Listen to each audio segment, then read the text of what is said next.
지난 주일은 어린이 주일 이어서 자녀들을 위해서 우리가 집중 기도를 드렸고, 오늘은 2025년 어버이 주일입니다. 특별히 부모를 위해서 기도하는 그런 특별한 주일입니다.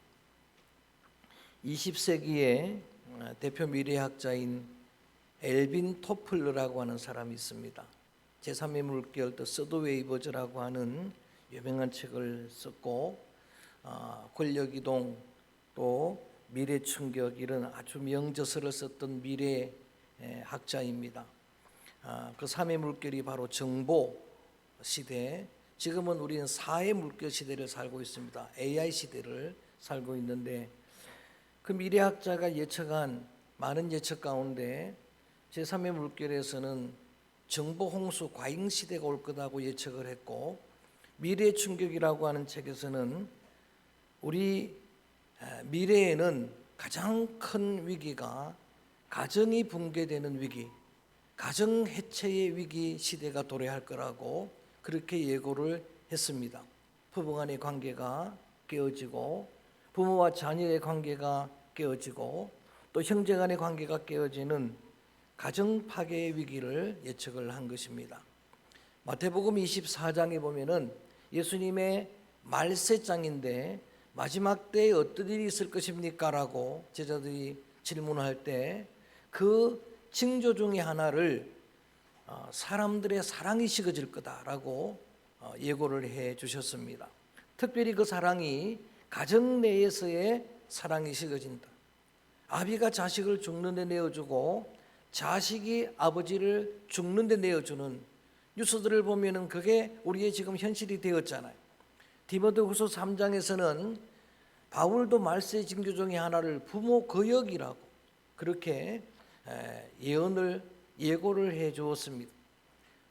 엘빈 토플러의 예고가 적중을 했고, 또 예수님의 그리고 바울의 예언이 적중을 한 그런 시대를 지금 우리가 살고 있습니다.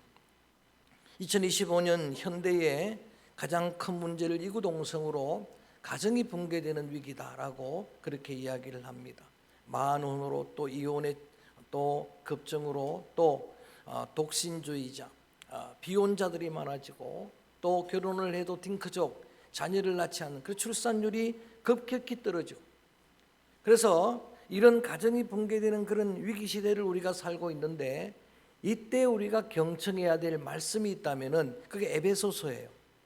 에베소서는 사도 바울이 로마의 옥중에서 이제 순교를 앞두고 자신이 기척을 하고 목회했던 에베소 교회, 자신의 영적인 자녀들인 그 교회에 눈물로 쓰는 편지예요. 유언과 같은 편지를 쓰면서 이렇게 말세의 마지막 때 이런 위기 시대에 어떻게 살아야 될 것인가, 그때에 여러분 많은 말씀을 주셨습니다. 이렇게 지혜 있게 살아라. 또 때가 악하니까 세월을 아끼라. 허송하지 말라. 주의 뜻을 분비라. 이런 많은 말씀들을 주신 가운데 우리 5장 18절로 한번 돌아가서 자막 없어도 한번 읽어봅니다. 이러한 바울의 마음을 여러분 생각하면서 5장 18절 시작. 술 취하지 말라. 이는 방탕한 것이니 오직 성령의 충만함을 받으라. 아멘. 저를 봅니다. 에베소 교회 성도들을 향해서 술 취하지 말라. 이건 방탕한 거다. 성령의 충만함을 받으라라고 그렇게 권면을 했습니다. 그런데 오늘 우리 성도들이 이 사도 바울이 말하는 성령 충만한 삶을 크게 오해하고 있어요. 기도를 많이 해가지고 목소리가 거룩거룩해지고 홀리보이스가 나오고 그러면 그걸 성령 충만한 걸로 생각을 해요. 그 표정이 인상이 참 좋으면은, 그러면은 여러분 자비로운 인상이면은 그걸 성령 충만한 걸로 생각해요. 인상은 타고나는 겁니다. 저는 아무리 성령 충만해도 좋은 인상이 잘 안 나와요. 타고난 거잖아요. 여러분 그렇게 말하자면은 제가 본 인상 중에 제일 자비로운 인상은 부처님 인상이에요. 제일 자비로운 그런 인상이 부처님 인상이죠. 그리고 어떤 사람은 성령 충만한 거를 은사를 받아가지고 예언을 하고 방언을 말하고 또 신유를 행하고 이러면 성령 충만한 걸라고 생각을 하는 거예요. 또 어떤 사람은 열정이 불같은 열정이 일어나가지고 그걸로 사역을 하고 열심히 살면 그걸 성령 충만한 그러한 것으로 크게 오해를 하는데, 바울이 말하는 성령 충만한 삶은 전혀 다른 이야기. 이 영적인 자녀인 에베소 교회 성도들이 정말 본질적으로 변화를 받고 그렇게 성령 충만하게 변화된 삶을 사는 그 자체를 성령 충만함이라고 이야기하는 거예요. 자, 우리 한번 21절 읽어봅니다. 21절 말씀 시작. 그리스도를 경외함으로. 다시 한번 시작. 그리스도를 경외함. 자, 저를 봅니다. 성령 충만함을 받아라 그러면서 그런 이야기가 아니고 그리스도를 경외함으로 서로가 피차에 복종하라 이거예요. 변화된 삶을 살아라라고 하는 거예요. 그런데 바울이 이렇게 강조하는 변화된 삶을 적용하는 장소가 가정이에요. 가정입니다.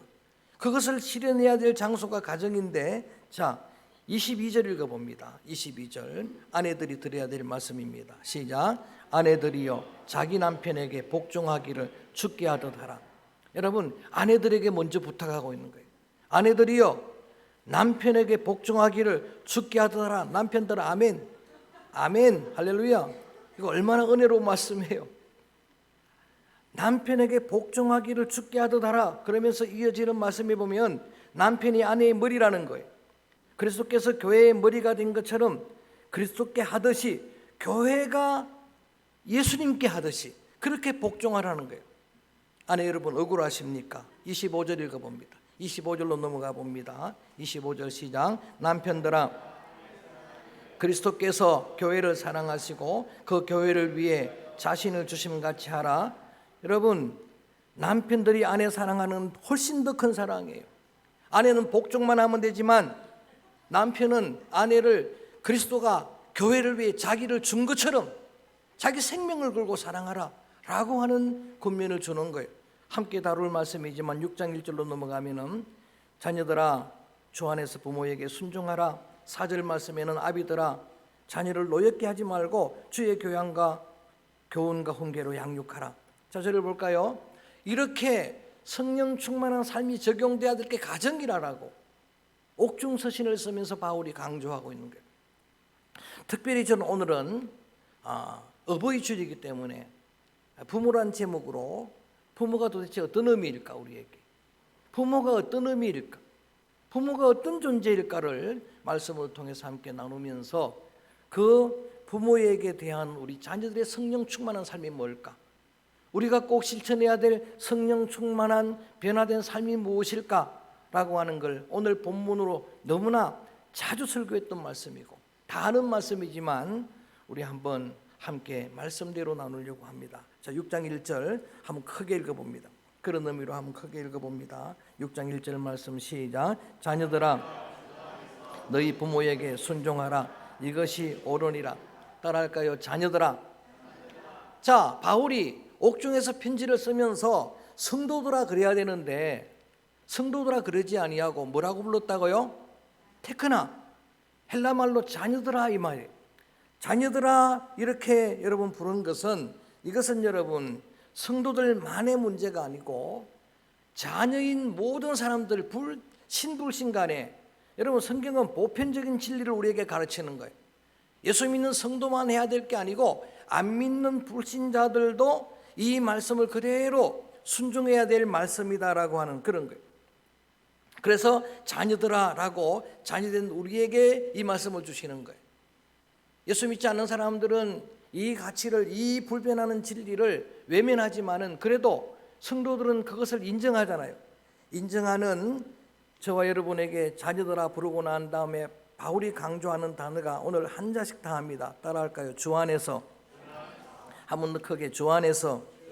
이게 굉장히 중요한 의미예요. 주 안에서 부모에게 순종하는데 주 안이라고 하는 의미가 뭘까?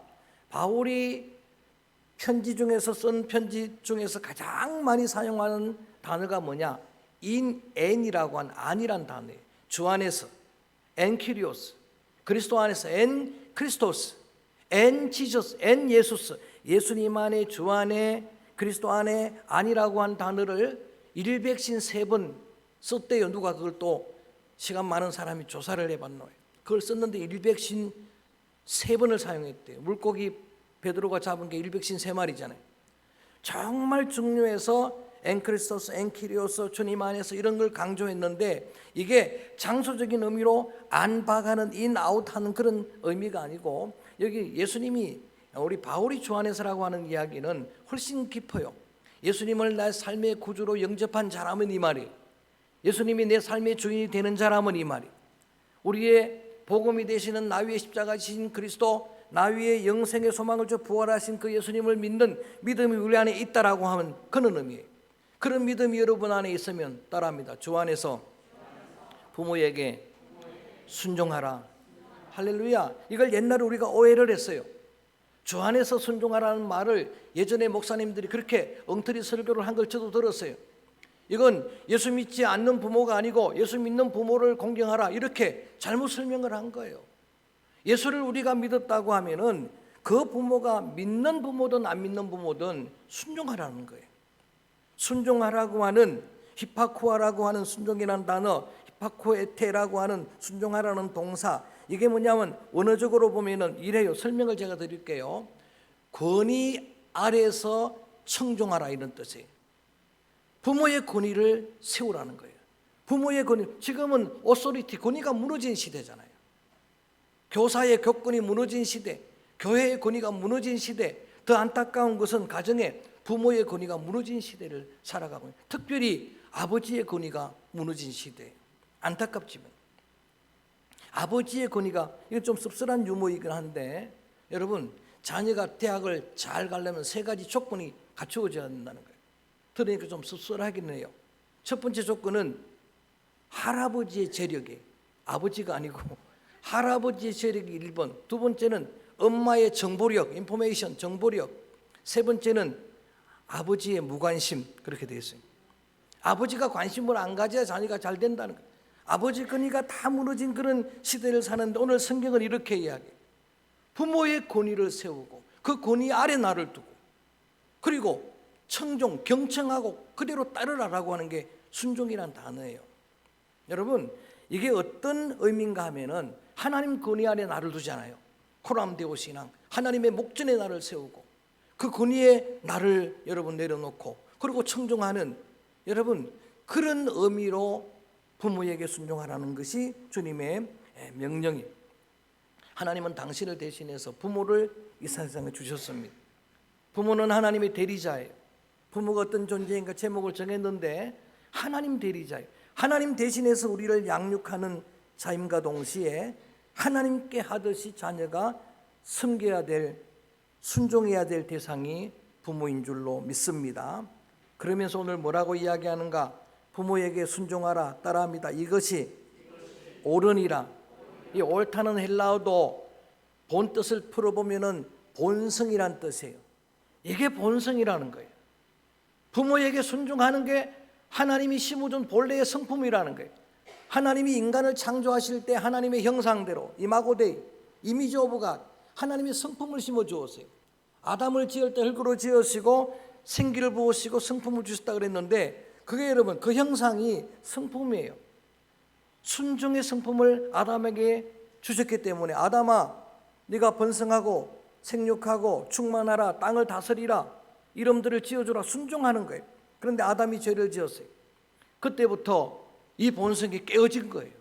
순종의 본성이 깨어지니까 세상이 악하게 된 거예요. 그래서 말세의 징조가 부모 거역이 된 거예요. 그래서 우리가 다시 성령 충만함을 입고 그 본성을 회복해서 이제는 여러분 정말 부모 순종이라고 하는, 순종이라고 하는 그런 본성대로 회복된 대로 부모를 순종하는 자녀들 되기를 주의 이름으로 축원합니다. 자, 2절을 읽어봅니다. 2절 말씀 함께 크게 읽어봅니다. 시작. 내 아버지와 어머니를 공경하라. 이것이 약속인, 아버지와 어머니를 공경하라는 단어를 쓰고 있어요. 대단한 이야기입니다. 이게 그냥 우리는 무심코 읽고 넘어가지만 공경이란 이러한 카베드라고 하는 히브리어부터 여러분 소개를 합니다. 이 공경이란 이 단어가요, 성경에 보면은 딱 두 대상에게만 쓰이는 단어예요. 여러분, 선생님을 공경하라도 없어요. 대통령을 공경하라도 없어요. 하나님 공경하라는 말씀이 있습니다. 그 다음에 부모예요. 이 단어가 비슷한 게 경외예요. 경외라는 단어는요, 여러분 하나님에게만 해당되는 단어예요. 따라합니다. 여호와 하나님을 더 크게 여호와를 경외하라. 근데 재미있는 사실은 레위기 19장 3절에 유일하게 한 군데 적용할, 인간에게는 적용할 대상이 부모예요. 내 부모를 경외하라 라고 나오는 거예요. 놀랍습니다. 이 카베드라고 하는, 여러분 히브리어는 원래는 무게를 단다는 거예요. 무게를 달아서 중하게 여긴다라고 하는 뜻이에요. 이게 헬라어로 넘어오면서 카바드라는 단어로 변했는데, 카바드는 이게 의학적인 신체 용어가 됐어요. 카바드가 뭘로 번역하느냐? LIVR, 리버, 간으로 번역하는 거예요. 유대인들은 장기 중에서 간을 굉장히 중요하게 생각합니다. 그 다음에 콩팥입니다. 심장보다도. 그래서 제사를 드릴 때 간과 콩팥을 불로 태워드리고, 이게 계속 나오는 거예요. 간, 키드니라고 하는 콩팥 계속 나오는 거예요. 여러분, 이 말은 어떤 의미인가 하면은, 우리 장기 중에 제일 무거운 게 간이라고 하는데 부모의 비중을 그렇게 두라는 이야기. 이게 공경이에요. 어떤 교회 주일학교에서 십계명 암송에서 쓰는 시험을 봤는데, 그 학생 중에 하나가 그걸 잘못 써가지고 부모를 공경하라는 단어 대신에 다 잘 썼는데 한 가지만 잘못 썼어요. 내 부모를 공격하라 이렇게 썼다는 거예요. 여러분, 공경이라는 단어가 애들이 알겠습니까? 이게 이 깊은 의미를, 그 공격으로 생각을 한 거예요. 자, 부모에게 공경하라 라고 하는 이 말씀을 우리에게 주시는데 한번 잘 마음에 새겨야 돼요. 우리 어르신들이, 어버이들이 연세가 드시면은 제일 먼저는 건강을 잃어요.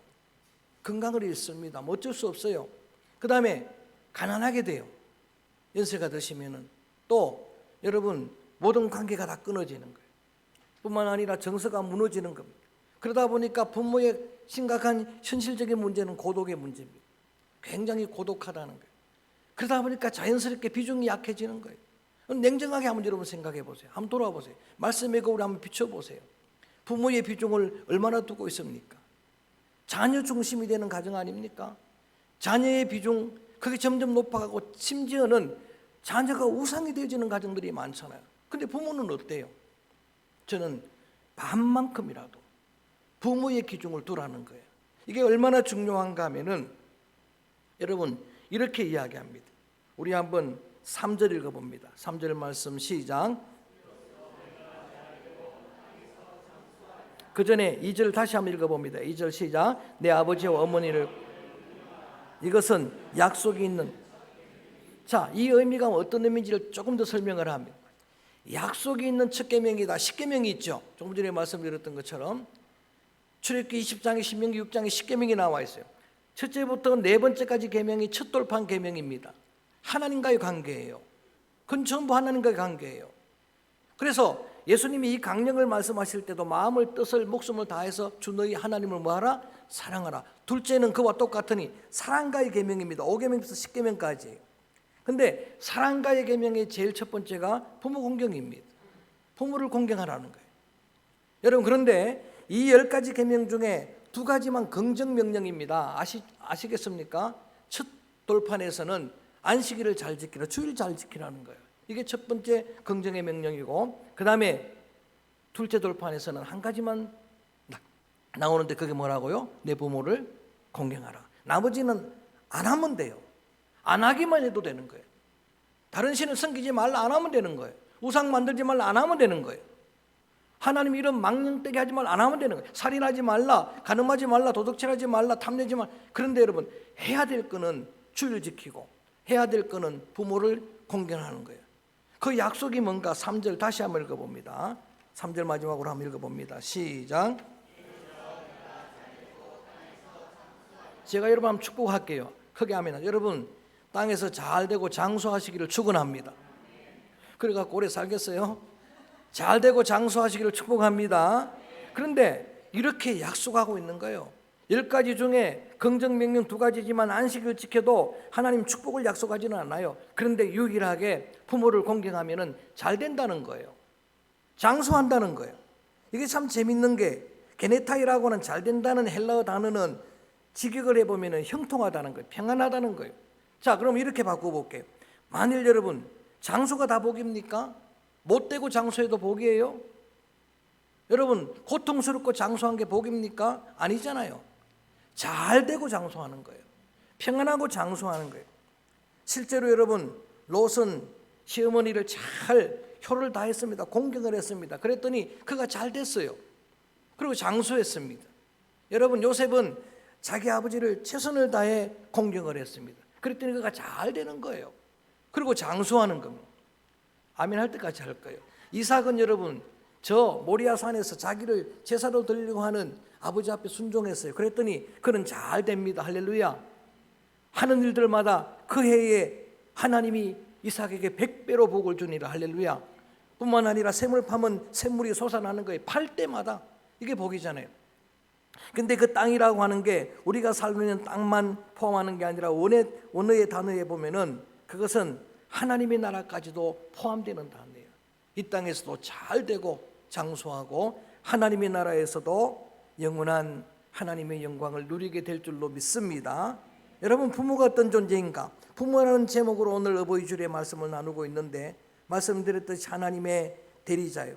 하나님 대신해서 우리에게 주신 그런 부모입니다. 그래서 부모는 여러분 그 인격 때문에 존경하는 게 아니에요. 부모가 인격적으로 훌륭한 부모가 아닐 수도 있어요. 부모는 그 위치 때문에 하나님 대리자이기 때문에 우리가 공경해야 되는 거예요. 어떤 분이 beautiful이라고 하는 영어 단어를 설명을 하면서 이렇게 하는 거예요. 아름답다는 뜻인데 거기에 T가 들어가잖아요. T가 있잖아요. 그래서 이렇게 설명하더라고요. T가 있어도 아름답다는 거예요. 흠이 있어도 아름다운 거예요. 부모는 그런 존재예요. 그 다음에 그 부모가 아니면 내가 이 땅에 존재하지를 못하는 거예요. 어떤 아버지에게 딸이 불만을 가지고 묻는 거예요. 아버지가 키가 조금만 더 컸으면 좋겠습니다. 얼굴이 좀 잘생겼으면 좋겠습니다. 그래서 그 아버지는 딸에게 얘기했어요. 그런 부모면 너는 나오지를 않았어. 그런 부모면 네가 아니잖아요. 그 부모니까 내가 나온 거예요. 말씀을 마무리하겠습니다. 말씀을 마무리하면 저는 예수님의 탕자 비유 이야기로 마무리를 하려고 하는 거예요. 조금 시간이 가지만 여러분 둘째 아들 탕자가 아버지한테 나와서 아버지 살아계신데 유산을 요구하는 거예요. 이거는 구약의 레위기 율법에 보면은 사형에 해당하는 거예요. 원래 유산은 부모님이 돌아가시고 받는 거예요. 그런데 멀쩡하게 살아계신데 유산을 달라는 거예요. 근데 아버지가 내어줍니다. 그 유산을 가지고 와서 탕진을 해버리는 거예요. 그래서 처참하게 됩니다. 돼지우리 속에서 그는 뭘 생각하느냐? 아버지 집에는 종들도 풍성한데 그 아버지를 믿고 돌아오는 거예요. 돌아오는데 아버지는 그 아들이 오기를 기다리고 동구밭까지 나와 있는 거예요. 그리고 그 아들을 맞이합니다.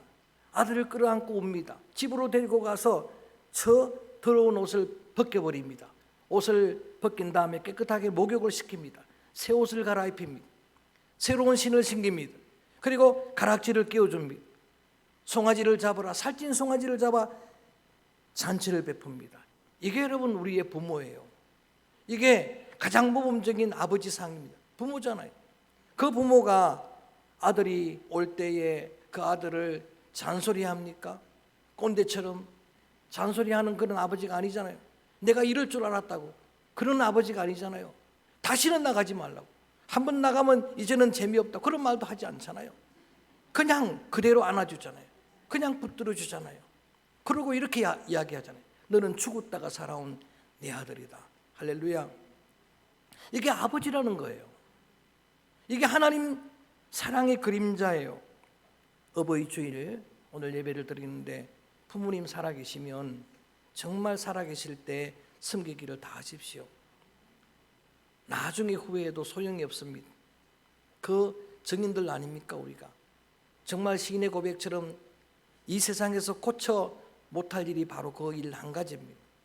저는 오늘 이 찬양을 부른 다음에 그리고 어버이날 노래 1절을 부른 다음에 오늘은 지난 주일엔 자녀 위해 기도했다면 어버이를 위해 기도하겠습니다. 살아계시면 위해 기도하고 어머님, 아버님이 세상을 떠나신 분들은 어른들을 아버지께 하듯 부모께 하듯 같이 위해서 기도하는 그런 시간을 가지려고 합니다.